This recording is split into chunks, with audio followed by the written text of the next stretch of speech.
The MC6 rebuild begins. Yeah.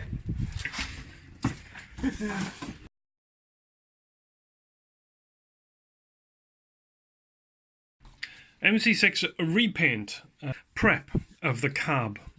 The main thing that I'm having trouble with now, and you might hear the phone buzzing because I've just called Terry a rude word, for the amount of super glue he has used to glue the windows inside. The problem being that obviously I'm going to glue them back in again, or replacements back in again, so I have to have the same surfaces to put them on. I have to have a flat surface, otherwise the window's not going to sit properly. You know, so I'm currently chiseling away, as you can see by the amount of muck on my bench, the super glue inside these frames. Sorry, the phone autofocus is a bit sketchy, and it's a bit of a chore, obviously, getting your tools in, getting your hands in, because this is, you know, this is a one-piece gig. But it's not coming. It's coming out. You know, there's a mountain of stuff come out, and I am getting somewhere with it. You'll see that's quite a big. There's a nice sharp edge down there now. It's a little bit crumbly, but so what I'm basically using to do this is my trusty little file. It's got a nice flat, sharp end on it. There you can see it. So with the flat blade side down, I can just push it up. But I've used a knife, my X-Acto knife, wherever that's gone there, because it's a stronger blade. I'd normally use scalpels, but they're not a strong blade for this kind of work. So I've used my old X-Acto knife to give me that line, and then I will take the blade and I will go along that line to get rid of any of the bits of snot and so on that are left.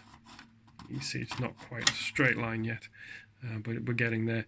This has proved a little bit difficult up here, just access more than anything else. And super glue's a bugger because it's transparent. You can't always tell that you've still got lumps of super glue lying around. It's not too bad in there. That line's not so bad.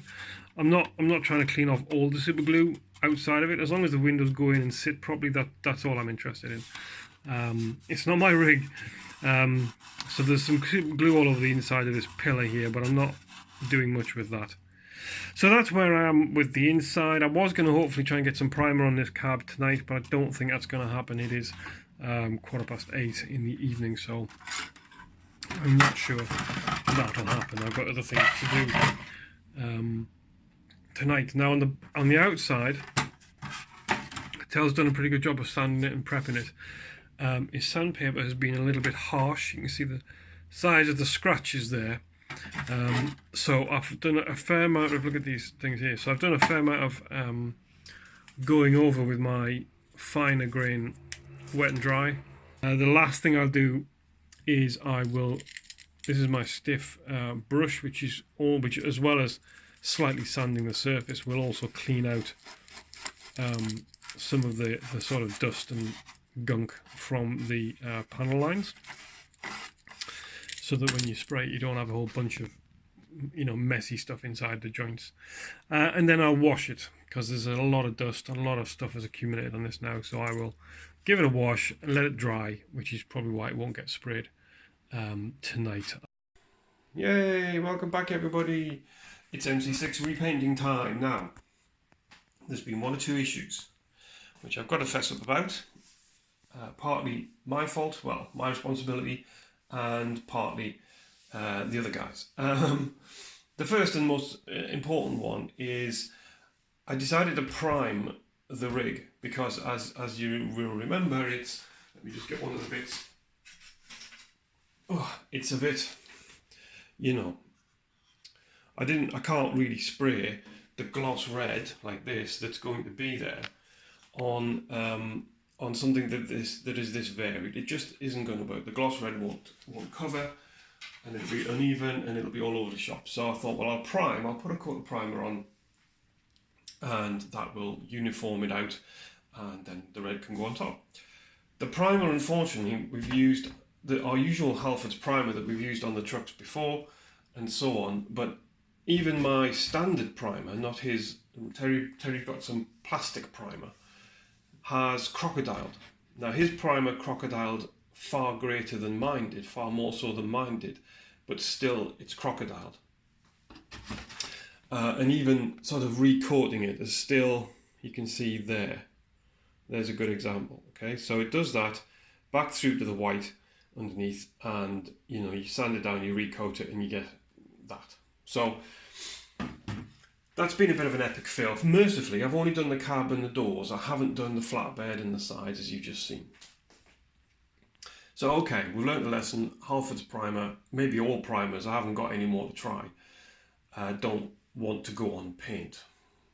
Perhaps that's common sense to most of you. It sounds common sense to me now I think about it, but I didn't have a sort of grey neutral paint to apply instead, so I just said, Terry, get some more primer and we'll prime it up. Now it may be because there was acrylics and enamels and all manner of different colours, types of paint on this underneath. Obviously going back to plastic would be ideal, but a massive job. So I'm doing a bit of remedial work. So what I'm doing is, the second problem is Terry's choice of sandpaper that he's cut the paint back with. I think he's used what looks like a sort of 120 grade, certainly the yellow sort of builder's rough wood sandpaper. Unknowingly, naively, you know, I didn't tell him what type of sandpaper to get, so that I take some responsibility, and by Jove, I'm suffering for it now.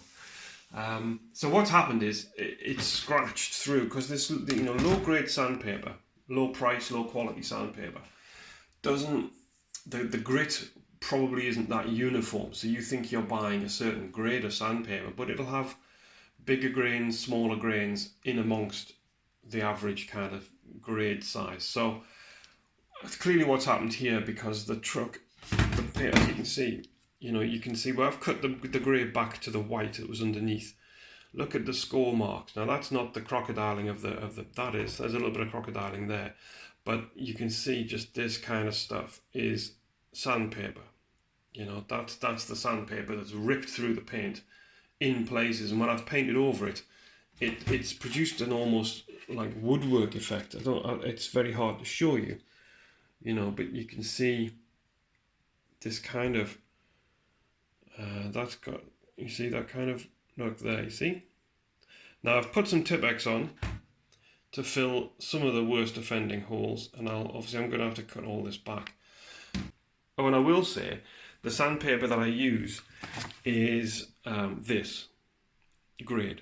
So it's wet and dry sandpaper. Now those of you who maybe not done this kind of stuff before, maybe you don't know what wet and dry is. You see, it's waterproof. Okay, that's what you're looking for. Come on, camera, there you go, waterproof. So what it means is I can wet the paper under the tap, yeah, and then when I do the sanding, which I'm going to, if I try and do this one-handed, it could be a disaster.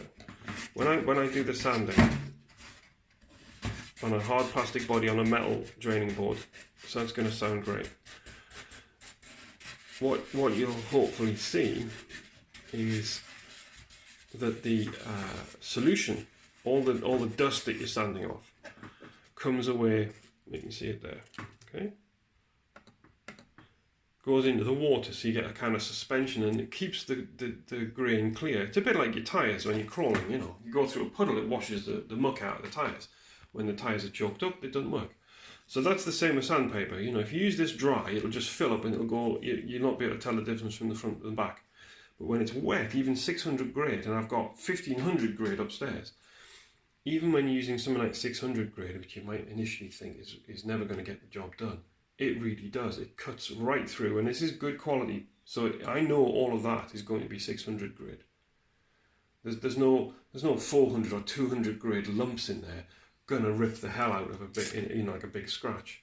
So it's little stuff like that. So, you know, you'd be well advised. And I just cut, as you can see, I just cut rectangles and use them. I've got longer strips stuck on wooden boards, wooden slats, so that I've got a perfectly flat board. If I need to cut something back to a square edge or to a flat surface, then I can just rub it on the board. You know, instead of trying to, you can't make a flat surface with a handheld bit of sandpaper.